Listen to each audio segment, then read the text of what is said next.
From the early 16th century to the mid-19th century, the Mughal Empire shaped the Indian subcontinent in ways that still reverberate today. Their impact was not confined to the realm of politics and administration.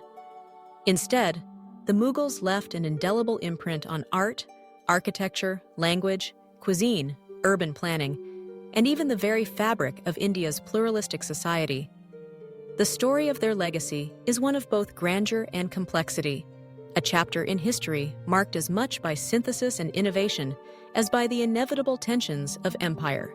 Begin with their architectural achievements, which remain some of the most visible and celebrated symbols of India to this day. The Mughal emperors were patrons of monumental building projects, commissioning structures that blended Persian, Central Asian, and Indian styles into a distinctive Indo-Islamic aesthetic. The Taj Mahal, often described as a poem in marble, stands as a testament to both love and artistic genius. Built by Shah Jahan in memory of his wife, Mumtaz Mahal, its symmetrical gardens, intricate carvings, and luminous white domes have come to symbolize the heights of Mughal artistry. Yet the Taj is but one jewel among many. The Red Fort in Delhi, with its massive walls and intricate interiors, served as the seat of imperial power and continues to signify authority in modern India, where the nation's leaders address the public on Independence Day. Humayun's tomb, built decades earlier, pioneered the garden tomb concept and influenced subsequent Mughal mausoleums. Fatehpur Sikri, Akbar's grand but short-lived capital, showcases not only architectural innovation, but also the ambition of creating a model city, one that harmonized aesthetics, spirituality, and administrative order. Beyond palaces and tombs, the Mughals transformed the urban landscape with their love for gardens and water. The concept of the charbagh, a garden divided into 4 quadrants by water channels, originated in Persian tradition, but was perfected in India. Whether in the Shalimar Gardens of Kashmir or the gardens surrounding Agra's monuments, this layout reflected the Islamic vision of paradise and brought a sense of serenity to crowded, bustling cities. The Mughals also introduced new ideas in city planning, laying out grand avenues, ornamental gates, and elaborate waterworks that would influence later generations of urban development. The Mughal era was also a golden age for art and literature. Their courts attracted painters, poets, calligraphers, and chroniclers from across Asia. Miniature painting flourished under imperial patronage, blending Persian techniques with Indian themes and sensibilities. These delicate works captured the vibrancy of court life, battles, and love stories, offering a window into the social and cultural currents of the time. The art of calligraphy, especially Arabic and Persian scripts, adorned everything from official documents to architectural facades, infusing the written word with visual beauty. Perhaps one of the most profound legacies of the Mughals lies in the realm of language and literature. Persian became the language of administration, high culture, and poetry, enriching the lexicon and literary traditions of the subcontinent. This cultural mingling eventually gave rise to Urdu, a language that blended Persian, Arabic, Turkish, and local Indian elements, and which is today spoken by millions across South Asia. The influence of Mughal poetry, with its themes of love, mysticism, and longing, echoed through the works of later poets writing in Urdu, Hindi, and other languages. Cuisine, too, underwent a transformation during the Mughal era. The imperial kitchens were laboratories of culinary fusion, bringing together Central Asian, Persian, and Indian ingredients and techniques. Dishes like biryani, korma, kebabs, and rich leavened breads such as naan and shirmal became staples of Mughal banquets, and soon found their way into the broader Indian palate. The use of nuts, dried fruits, aromatic spices, and slow cooking methods created a cuisine that was sumptuous and deeply layered in flavor. Today, Mughlai food is celebrated not only in India, but across the world, a delicious reminder of the empire's cosmopolitan spirit.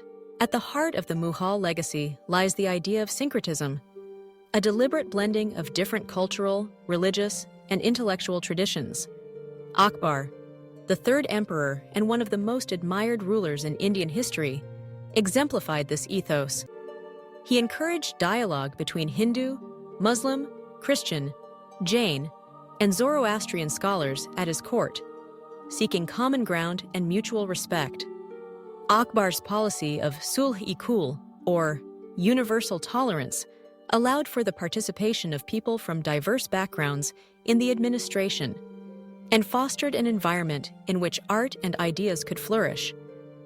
While later emperors adopted differing attitudes toward religious pluralism, the precedent for dialogue and coexistence was firmly set. Yet the Mughal legacy is not without controversy, especially in the current political climate of India. In recent years, the narrative surrounding the Mughal era has come under intense scrutiny and revision.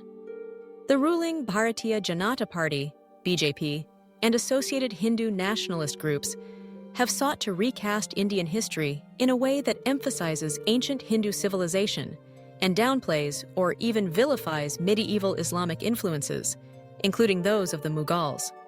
This has manifested in a variety of ways. School textbooks have been rewritten to minimize discussion of Mughal achievements or to portray the dynasty primarily as foreign invaders.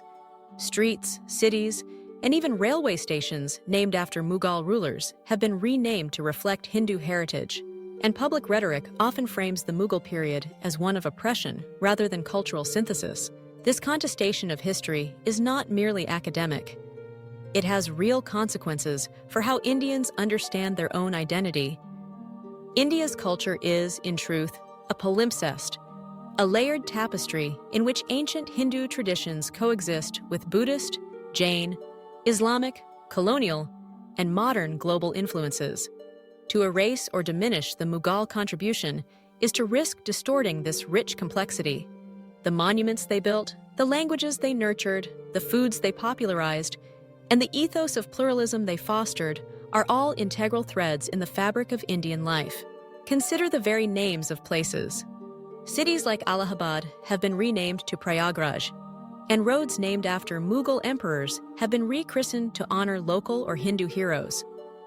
While such changes may be seen as reclaiming indigenous heritage, they also reflect a selective reading of the past, one that overlooks the centuries of shared experience that have shaped the subcontinent.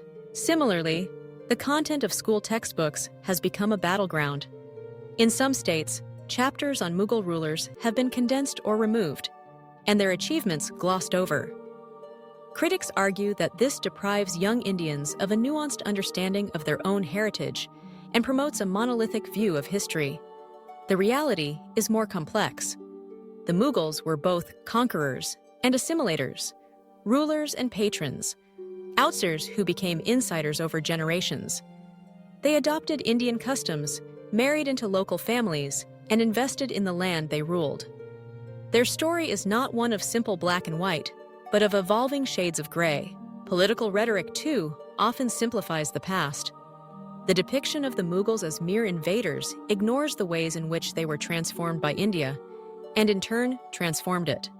The very symbols of Indian nationhood today, the Red Fort, the Taj Mahal, are products of this era. The languages spoken in the streets, the art on the walls, the flavors on the table, all bear traces of Mughal influence. Ultimately, the legacy of the Mughals is a testament to the power of cultural exchange and adaptation. It serves as a reminder that empires rise and fall, but the ideas, art, and ways of life they engender can endure for centuries. The debates over their place in Indian history reflect deeper questions about identity, belonging, and the meaning of heritage in a rapidly changing world. To engage with the Mughal legacy honestly is to embrace the complexity of India itself, a land where ancient and modern, local and global, tradition and innovation are in constant conversation. To celebrate this legacy is not to deny the achievements of earlier or later periods, nor to gloss over the conflicts and contradictions of the past. Rather, it is to acknowledge that India's strength has always lain in its ability to absorb, adapt, and reinvent. The Mughals, with all their grandeur and flaws, remain a vital part of that ongoing story.